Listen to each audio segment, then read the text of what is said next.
there, friends. It's Carly, and welcome back to another episode of the I Learned podcast. It has been a moment since I have made an episode, mostly due to my creative energy shifting over to my YouTube channel and beginning this project of coming out with new daily videos, which I've been doing for a couple weeks. So if you're not already subscribed to my YouTube channel, you can do that and be notified of those videos coming out every day. But that's not what I'm really here to talk about right now. I wanted to come in here because I'm feeling vulnerable. I'm in a vulnerable space, and the realization came over me that when I feel vulnerable, I take it to my podcast. That's what I do. That's the outlet that I've built to offer myself some talk therapy and to express what I'm feeling and trust that there's a reason for that, that not only in this moment of me talking through it will that help me, but I do always hope that, these little episodes are like time capsules. And if there's someone who needs to hear what I'm about to say, or if you're swimming in a similar vulnerable space, I do hope that the benefits ripple into your experience as well. And I am going to tell my story of, my project and what's got me feeling vulnerable. I am going to share. But I also know that these are universal feelings. So even if you've never walked the exact path that I am describing, I'm positive that at some point or another, we all have these feelings of, what if I'm not good enough? What if I'm a fraud? What if, just how am I going to do this? How am I going to actually accomplish these grand visions that I have in my mind? Like, is that actually going to happen? Or am I being unrealistic? These kinds of self-doubt type questions can creep in on the best of us, on the most inspired, most joyful path. We can wake up on the wrong side of the bed with an air of doubting ourselves. And what I want to tell myself right now, most of all, is that this is normal, that emotions fluctuate, emotional energy, there are highs and there are lows, and all of it is intended to serve its part in the process. All of it has its reason.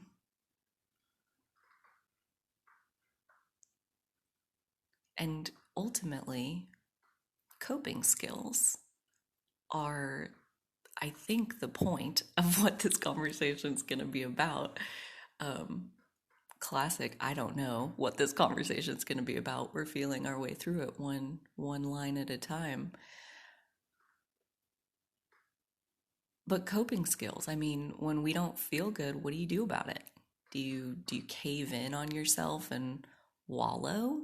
Because sometimes I do that. Sometimes I feel bad enough that all I can do is just give up and feel bad. That doesn't ever last forever, but there are moments where that's as good as it gets. This morning, though, I drew on my coping mechanisms. The first step of that process of, getting to use your coping skills is even being able to realize and acknowledge that I don't feel good. I'm having thoughts of self-doubt, and I'm maybe agitated, or I'm frustrated, or I woke up on the wrong side of the bed this morning. My mood is not what it normally is. I have a vulnerable, sensitive edge to my energy, and what to do about that. you know? I caught myself snapping at my dog this morning when she was barking, and it's just too early for that. Like, knock it off.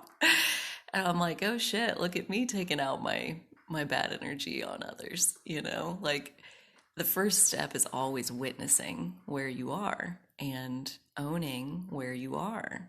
Owning that I just snapped at my dog and I don't like that. That's not the dog mom that I'm trying to be. And so acknowledging not that I'm being bad and I'm doing bad things and I shouldn't talk to my dog like that. It's more about surrendering to the now, like surrendering to where you are in your right now moment. And in that surrender of this is where I am, my toolbox opens beside me, you know, like I have coping skills. I mean, I made my coffee. That's one thing, you know. Coffee is more than just getting my caffeine kick for the morning. It's holding that hot cup in my hands and the smell of it and watching the steam rise off of it and knowing that this is for me and just sinking into the gratitude of I do love my morning time. I do love my coffee time. I turned on videos from spiritual teachers that I know their vibration aligns with me, it resonates with me, and, you know, watched messages about transforming energy and being aware in your energy so that you can know where you are, so that you know how to transform into what you want. Turning on those videos like definitely helped pull me a little bit forward. And like simple things, like I put on a sweatshirt so that I would feel warm and cozy, and put the hood up and put my hair inside the hood so that I was very cocooned inside the sweatshirt. And that's where I am right now. So like here I am, like with my hands wrapped around a coffee cup, myself tucked into this big baggy sweatshirt, and I still feel vulnerable. I still like my energy, my lingering edge of whatever in my energy is still here. But what else is here is this nurturing presence of me towards myself. And even in my vulnerable space, the part of me that is in the vulnerable space is also smiling at having a hoodie put on her and being offered this warm coffee in my hands and having this outlet where I get to express how I'm feeling. And I get to acknowledge and own it without shame, you know? Like, I woke up on the wrong side of the bed this morning. I had feelings and thoughts of self-doubt. I snapped at my dog. All of these things that we can practice and practice and practice, feeling good and a positive mindset and all of these things. And still, there will be days where bubbles rise to the surface and pop, and what pours out is something that doesn't feel very good. So, nothing has gone wrong. Nothing's wrong. Nothing changed. Nothing. I didn't wake up this morning to any bad news, like there's no reason for this emotional energy. And yet I've chosen to sit with it and honor it all the same. Honor that there is a part of me that doubts myself. Those thoughts of doubting, they're coming from somewhere, and they're bubbling to the surface and popping so that this awareness of self-doubt can come out where I can see it, and I can treat it then with my coping mechanisms. I can comfort myself and soothe myself and use my coping mechanisms to guide my energy and sculpt my energy from where I am closer to where I want to be. So all of this is so general. It's universal. It's the case for all of us. We have these moments, these pockets of energy that bubble to the surface that don't feel good. And then what do? You know, like I've said, step one is recognizing that this is this is the energy that you're in. This is not who you are. You know, like the energy comes and goes. The moods, they rise and they fall, and none of that is who we are. That's just the energy that's present. And that for me is always the first step, is to acknowledge the energy and to disconnect my identity from that energy, to stop identifying with the self-doubt, to say, yes, there is a fragment of me that is doubting myself in this project, and that doubt is not who I really am. It's just a fragment. And in labeling it like that, in disassociating your identity from the doubt, we can see it more clearly and we can transmute it. We can understand it and transmute it into, what is that really trying to say to us? And here's where I think the story of like what's really going on is just going to take this to an even clearer level of understanding for myself and maybe for you too. Got to sip some of this delicious coffee I'm holding. So I'm very excited to announce that I have begun work on a book. This book concept was given to me through my inspiration and various conversations and journaling, and all the pieces kind of just clicked into place. And all of a sudden, it was this forest fire inside of me that just knew this concept for this book. It needed to be written, that I could write it, that I had everything inside of me that I needed to write this book. And that very first day that the book concept clicked into place, it was the structure. It was like the bones for the book itself. No title, no details, just the structure of what the book itself would be. And I wrote it all out. I captured this structure. I felt so amazing about this structure. And that was about a week ago, maybe, thereabouts. And I haven't really touched it since then. And that's been a fascinating process of giving the creation, giving the book time to breathe without me, like taking that step away and focusing my energies on whatever was coming next in my inspiration and following that, and not necessarily like I've done in the past with my creative projects. When I get that rush of inspiration, like, oh, I'm going to write this book, and then taking that and trying to like action plan it out, like I'm going to spend 2 hours a day writing the book until it's finished every single day, rain or shine, like I'm going to do it. I'm going to make a plan. In 2 weeks, I'm going to have this part done. And in 3 months, the whole book will be done. That was my old approach of like, let's plan it out, make it happen. And in my new world order, I follow my inspiration. And for the last week, my inspiration hasn't given me the next step on the book, you know? And this morning, I woke up with this drive, this inner fire, like I needed to create the Word document on my computer. I needed to get that on there because I can feel it, just like, you know, going into labor, like the labor pains have started and I'm ready to write. Like I can feel it coming out. And that was the feeling that I woke up with. And as I got up and started to move through my day, this urge to write naturally brought with it this self-doubt. It was like the two were conjoined twins, like they're the same thing. This urge and readiness to write came with it, underpinning it, this sense of, but I can't write. I don't know how.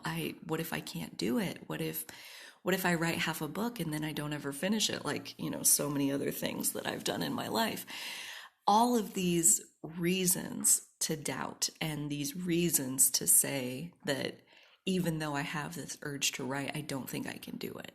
I don't think that, even if I do it, is anybody going to buy it? Is this really like what I should be doing? Like all of these things that sounded nothing this morning, this energy that I'm feeling, it sounds nothing like the energy from a week ago when the book concept originally, clicked into place and downloaded and showed itself to me so I could write it down. This energy couldn't be further from that. And another of my coping skills that I've learned along the way is to get in my journal with my, negative feelings or my raw emotions, those bubbles that come to the surface and pop, and they don't feel good. They don't feel good in our awareness. Take those to my journal and write them down and see if clarity comes in the spaces between sentences. And like always, it did. And that was the first piece that led to kind of clicking into place in this phase of doubt is a very real part of the creative process. This phase of, it's almost like pulling yourself back, like holding yourself back, pulling back a slingshot, like putting yourself in a slingshot, and self-doubt is the act of pulling it back. And at some point, when our faith kicks back in and we let go and we get launched forward, that is a ride that we wouldn't miss for anything. And you can't have the ride without the pulling yourself back part, So it is all wrapped together. It's not, I don't think it's, at least for me, I can only ever speak from my experience. I don't find creating to be a straight line from inspiration to end product. Like that assumes that the end product is the whole reason that we're doing it. Like I'm creating so that I have this end product to show for myself. I'm writing this book so that I have a book to show for myself. And basically what came, the source clarity that came this morning in my journaling was, the book isn't even the point, for one thing. And for two, this self-doubt is basically foreshadowing. It's basically a preview of who I'm growing into. This book that I've been given the concept for, I will write it. It will happen. And along the way, I will grow. By writing it, I will grow into the person who is able to confidently publish this book. The process of writing it will incorporate the growth that's needed to wind up at the end result that you're looking for.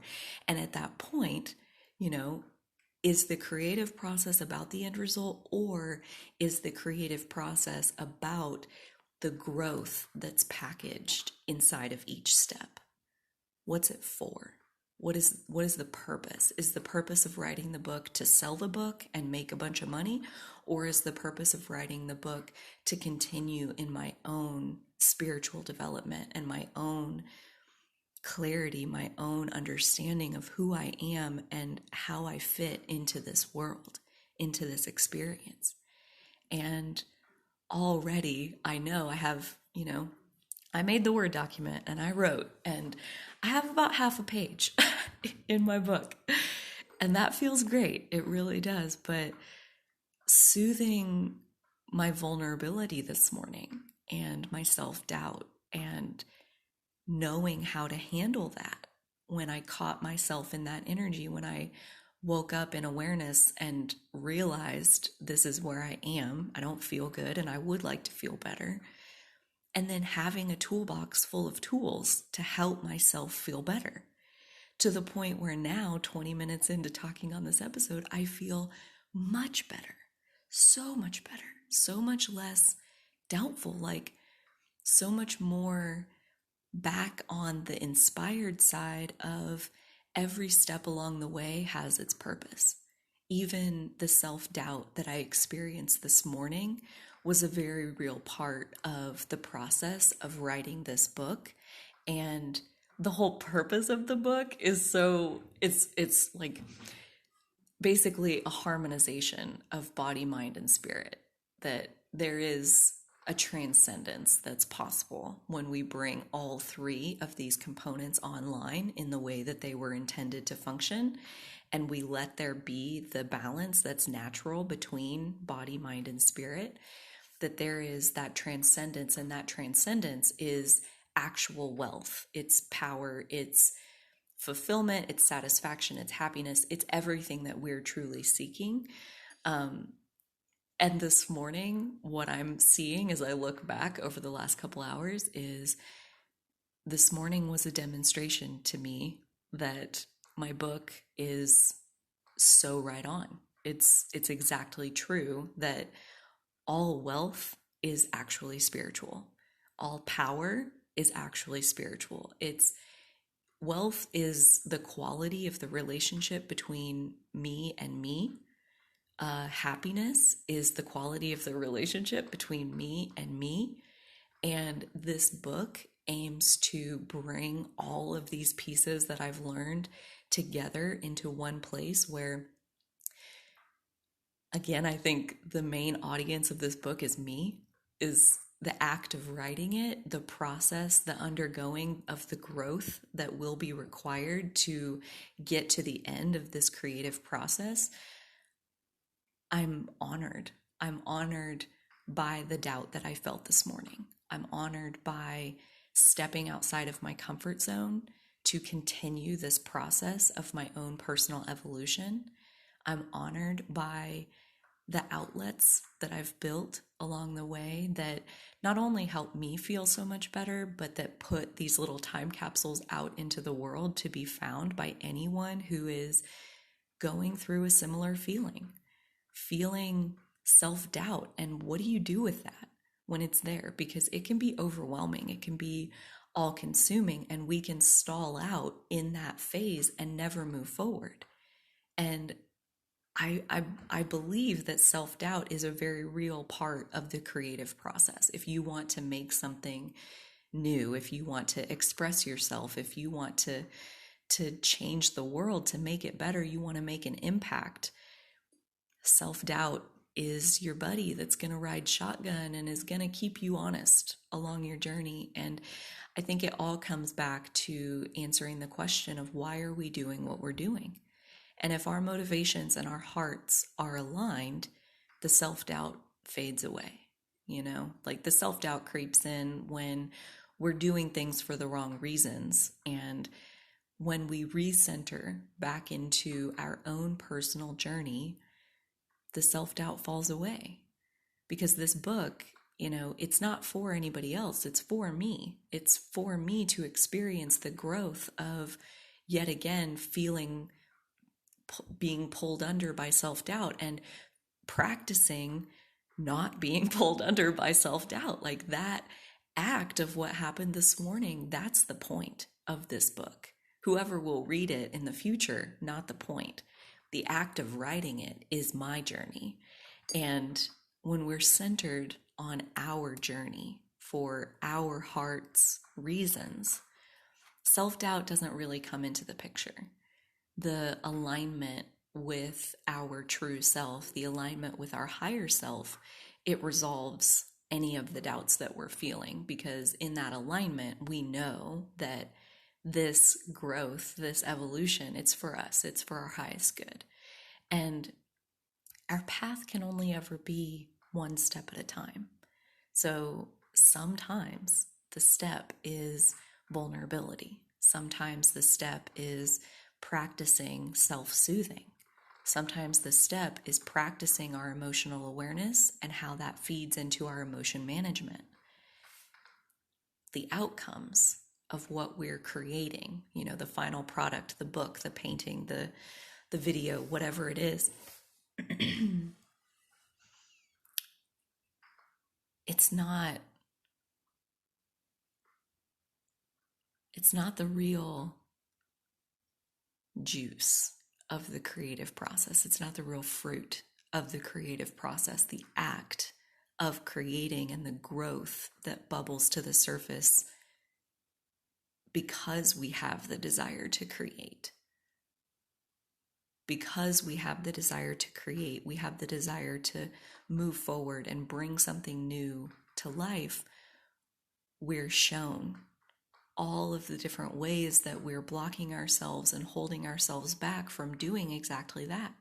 So when you want to move forward, of course, we have to be faced with all the ways that we're chaining ourselves to the spot where we're standing. We are the only thing that ever stands in our way. And self-doubt is one of the main ways that we do that. So I'm glad that I had this experience this morning and could create this little nugget, this little time capsule on self-doubt. And if that's what you're feeling and that's what's brought you to this space today, I do hope that this has helped. And even if you still are feeling those doubting thoughts, I hope at least the knowing that this is normal and it'll pass, I hope that helps. Thank you so much for being open to listening to me today. And until next time, dear friends, you take good care of yourselves. And so will I.